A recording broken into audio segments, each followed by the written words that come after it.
স্বার্থপর রে, বড়ই স্বার্থপর।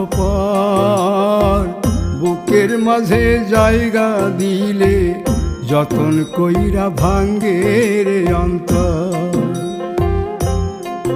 মানুষ বড়ই স্বার্থপর রে, বড়ই স্বার্থপর।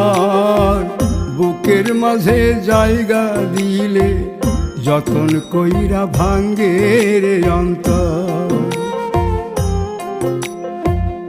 অচিনা এক জংলা পাখি যতন কইরা বুকে রাখছি, বুকের পাজর ভাঙ্গা সে যে সাজায় অন্যের ঘর রে।